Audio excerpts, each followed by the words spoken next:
தமிழ்நாடு முதலமைச்சர் ஜோசப் விஜய் பெரம்பூர் சென்றபோது தொகுதி மக்கள் அவருக்கு உற்சாக வரவேற்பு அளித்தனர். வெற்றி பெற செய்த தனது தொகுதி மக்களுக்கு நன்றி தெரிவித்தார்.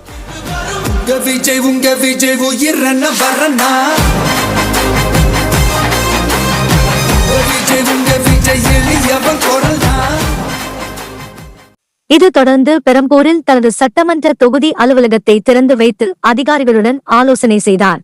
சட்டமன்ற தொகுதி அலுவலகத்தில் உள்ள இ-சேவை மையத்தை திறந்து வைத்து பார்வையிட்டார்.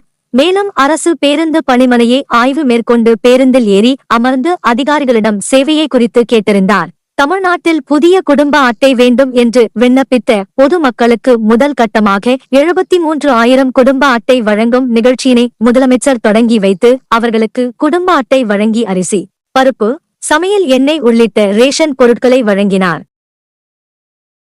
குறும் செய்திகள் உடனுக்குடன் தெரிந்து கொள்ள BPI தமிழ் நியூஸ் சேனலை சப்ஸ்கிரைப் செய்து இணைந்திருங்கள்.